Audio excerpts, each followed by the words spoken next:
मुलीचे आई वडील मुलीला म्हणतात काही प्रॉब्लेम नाही, आम्ही तुझ्या पाठीशी आहोत. किंवा नवरा सांगतो की मी जराही कुठे गेलो तरी हिला डाऊट, कुठे गेला, का गेला. पुरुष म्हटल्यावर त्यांनी हेच काम करायचं, बाई म्हटल्यावर त्यांनी हेच करायचं, असं आता चालणार नाही. लिव्ह इन रिलेशनचं एवढं चालू आहे आणि मी म्हणेन तर मुंबई पुण्यामध्ये सुद्धा पटलं तर पटलं, नाही तर वेगळे झालो. आणि ते इझी व्हावं म्हणून, कारण लग्न केलं तर ते खूप डिफिकल्ट प्रोसेस आहे. खरं सांगायचं म्हणजे हा मटकाच आहे. वेलकम टू PR की दुनिया फ्रेंड्स. कसे आहात सगळे? मजेत ना?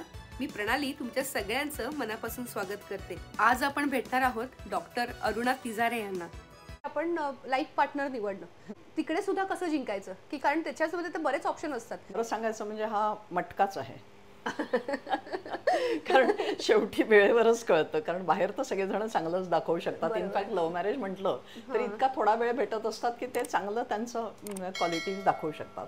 सो लग्नासाठी मेन तर तुमच्या दोघांचे विचार जमतायत की नाही, लग्न म्हणजे तुमच्या दृष्टीने काय हे पाहणं खूप गरजेचं आहे. प्रत्येकच लग्नात मग ते अरेंज असू दे किंवा लव्ह मॅरेज असू दे, प्रॉब्लेम्स येणार आहेत आणि ते सोडवताना तुम्हाला समजूतदारपणाची गरज असते की छोट्याशा गोष्टीवरनं टोक गाठू नका, विचार करा त्याच्यावर. आम्ही असं म्हणतो की 50% ॲडजस्टमेंट असते लग्न म्हणजे, आणि 25% स्पेस असते एकमेकाला दिलेली, ज्यांनी त्या रिलेशनमध्ये गुदमरून जायला नाही होत. ओके. सो मेजॉरिटी जे काउन्सिलिंग केसेस येतात माझ्याकडे ते पझेसिव्हनेसच्या येतात, की मला कोणाशी बोलू देत नाहीये माझा बॉयफ्रेंड किंवा नवरा, किंवा नवरा सांगतो की मी जराही कुठे गेलो तरी हिला डाऊट, कुठे गेला, का गेला.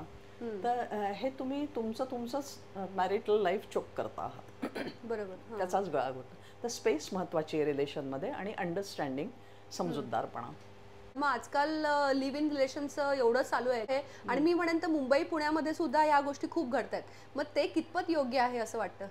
ॲक्च्युली हे जे लिव्ह इन रिलेशन आहे, मला असं वाटतं की हे लोक जबाबदारी घ्यायला तयार नाही आहेत. राईट. खरी गोष्ट आहे, कारण पटलं तर पटलं, नाही तर वेगळे झालो. आणि ते इझी व्हावं म्हणून, कारण लग्न केलं तर ते खूप डिफिकल्ट प्रोसेस आहे. वेल तुम्ही लिव्ह इन मध्ये असला तर सोपं आहे. सो आय वुड से की आजची पिढी ही इझी वे आउट पाहते प्रत्येक जबाबदारीला. तर असू शकतं आईबापांनी इतकं स्पून फिडिंग केलंय की जेव्हा त्यांच्यावर वेळ येते तेव्हा they are not able to handle, त्यांना स्वतःला हँडल नाही करतायत, म्हणून हा पिढी इकडे जातीये. याचे परिणाम आपल्याला 10 वर्षांनंतरच दिसणार आहेत, आता काहीच सांगता येत नाही. पर्सनली मला विचारशील तर हे आधी मानवाच्या काळासारखं होणार आहे. हो, इतकं म्हणजे त्याचं रिपरकशन्स एवढे हॉरिबल असतील. जी बायको नाहीच आहे ती दुसरा कोणी घेऊन जाऊ शकतो, देर इज नो कंट्रोल. त्याच्यामुळे दोघांनाही काही कमिटमेंट नाही. सो स्ट्रेस लेवल खूप हाय होऊ शकतो.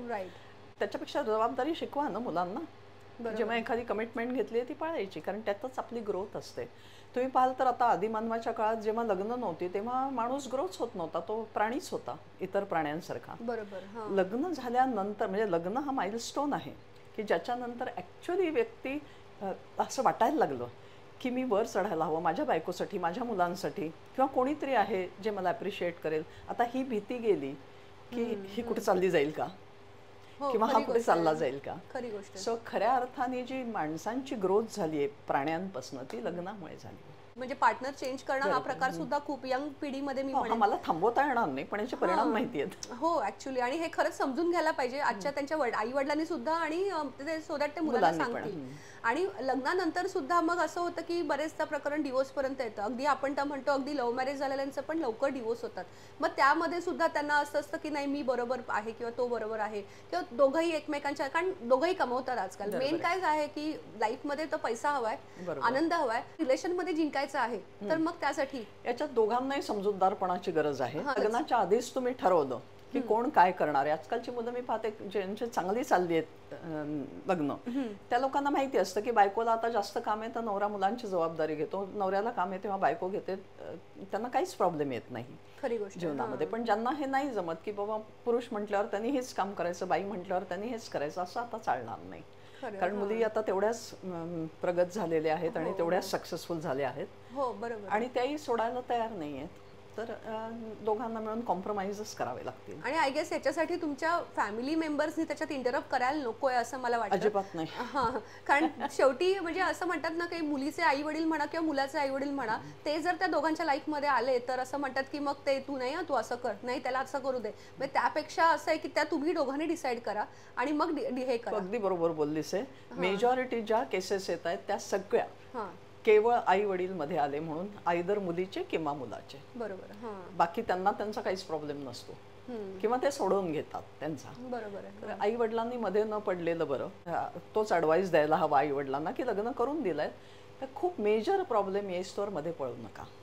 जेवढ्या काउन्सिलिंग केसेस आल्या आहेत, मॅरेज तुमच्याकडे खूप येत असतील केसेस. तर मॅरेज काउन्सिलिंगच्या ज्या ज्या आलेल्या आहेत तिथे सगळीकडे मी पाहते आई वडिलांच्या इंटरफिअरन्समुळे आहे.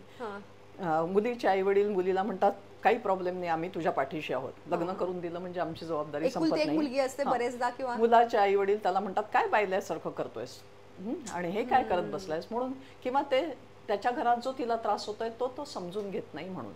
सो मेजॉरिटी मी पाहिले 10 पैकी 9 केसेसमध्ये आई वडीलच जबाबदार आहेत.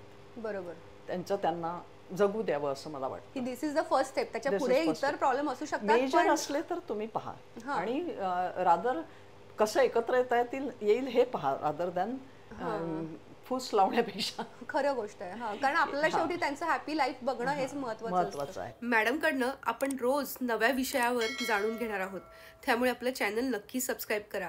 आजच्या दुनियेमध्ये काय घडतंय हे तुम्हालाही कळेल आणि आपण इतक्या एक्सपिरियन्स डॉक्टरांकडनं जेव्हा एखादी गोष्ट समजून घेतो तेव्हा त्याचा फरक नक्कीच चांगला पडतो. त्यामुळे चॅनल सबस्क्राईब करा, लाईक करा आणि शेअर सुद्धा करा. लवकरच भेटूया फ्रेंड्स. Bye for now.